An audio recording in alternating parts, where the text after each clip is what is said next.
The Blue Yeti USB microphone's probably the most popular USB mic of all time. We're contrasting that with the Samson G Track Pro today. I've got both set up in my studio. We're going to do a side-by-side audio comparison of the Blue Yeti versus the Samson G Track Pro. You can listen to yourself and determine which one you think sounds best. We're going to do processed versus unprocessed audio. And right now, I'm just going to quickly go over the features of these microphones. If you're not already familiar with them, these mics are designed to be very noob friendly. So if you're not an audiophile, they're designed to be plug and play and really easy to use with physical buttons on them to do the stuff you need. For example, the Blue Yeti has this mute button right on the front of it and the volume knob so you can adjust headphone volume, because you can plug headphones directly into this microphone if you want to purchase it. By the way, link in the description below to the headphones I recommend and the mic itself. Affiliate links are down there if you click those. And it also has this nice mount on the bottom of the Yeti, so that if you wanted to buy a table mount, is the most common option, you can do the table mount like the table mount I've got here, so you can get the Blue Yeti into a position where it's closer to your mouth, and you can enhance the audio quality when you do that. Another great feature of the mic, of course, is that it's USB, as you can see from this USB jack right here. So you just plug it right into your computer and it just instantly works. There's a few other bonus features on it, like being able to change the pattern of the audio. You're going to want to use cardioid most of the time, which is kind of that broadcaster sound.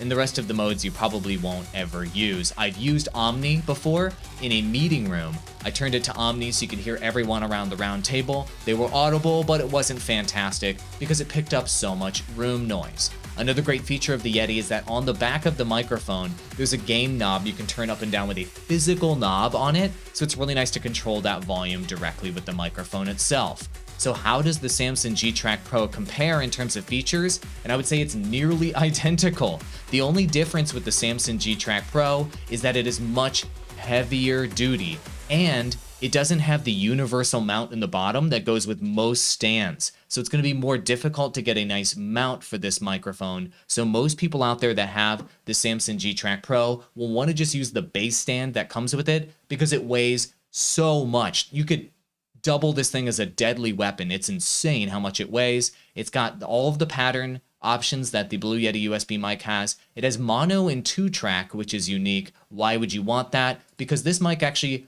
allows you to plug in an instrument or another input. So if you're looking to play the keyboard and have it go through this, you could do that. Play the guitar and have it go through this, you can do that. And you can do a 2-track recording of you playing the guitar plus doing vocals with this microphone if you wanted. One of the things about the design that I do not like is that the headphone jack is on the back of the Samson G Track Pro, which means that your headphones are going to yank around the side to come up to you.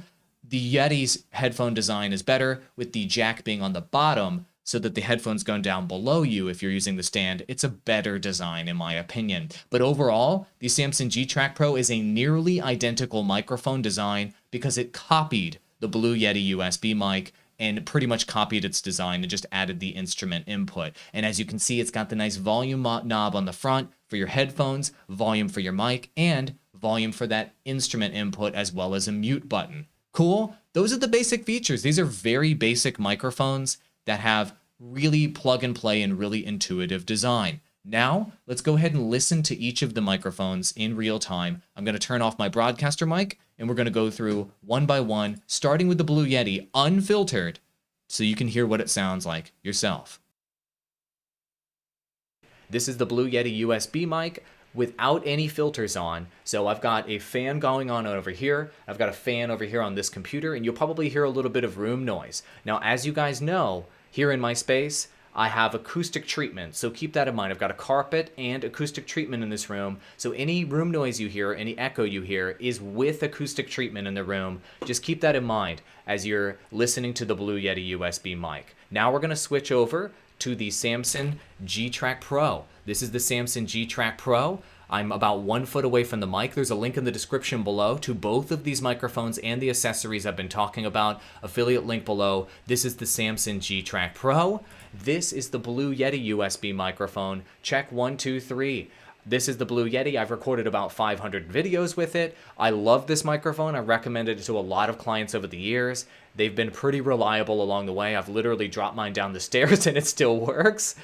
This is the Blue Yeti USB mic, and then this is the Samson G Track Pro. You'll probably start to hear, right, with the Samson G Track Pro, there may be a little bit more room noise with this mic, and it's a little bit more sensitive and a little bit more clear with the highs. When I say the letter S, you hear how clear it is with this microphone. Some people prefer that clarity with the Samson G Track Pro versus the Blue Yeti USB mic. Now, I want you to hear the way they sound filtered.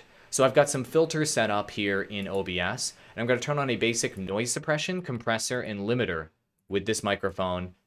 And now do you hear how the room noise just went away? The fan noise just went away? This is a free filter in OBS. This is the Blue Yeti USB mic with a basic noise suppression, compressor, and limiter filter. So it sounds a little bit more like the way it may sound during a broadcast if you're going to use effects during your broadcasts and during your streams. Let's do the same thing with the Samson G Track Pro. Let's turn on those same filters, noise suppression, compressor, and limiter. And now you hear how much more clean the Samson G Track Pro sounds with compression, with noise suppression, and limiter on. So both of these mics greatly benefit from using filters and softwares like OBS Studio or Streamlabs OBS or XSplit. If you just plug them into your computer, you'll get a lot of room noise. Really quick, back to the Blue Yeti USB with the processed audio with the filters on. This is the Blue Yeti with processing on. And then this is the Samson G Track Pro with processing on. This is the way these mics sound. This is the way free software can enhance the mics, and you make your own decision on which one's best for you. Overall, my preference is the Blue Yeti USB mic for most people. However, many of my clients have enjoyed the Samson G Track Pro if they want that super, super crispy high sound and that extra clarity that that microphone offers. And so it's up to you guys which one you want. I've been talking to you through the Samson G Track Pro right now. And then here's the Blue Yeti USB mic by comparison one last time. Link below if you want to pick one of these up. Thanks for watching, and let me know which microphone you ended up selecting.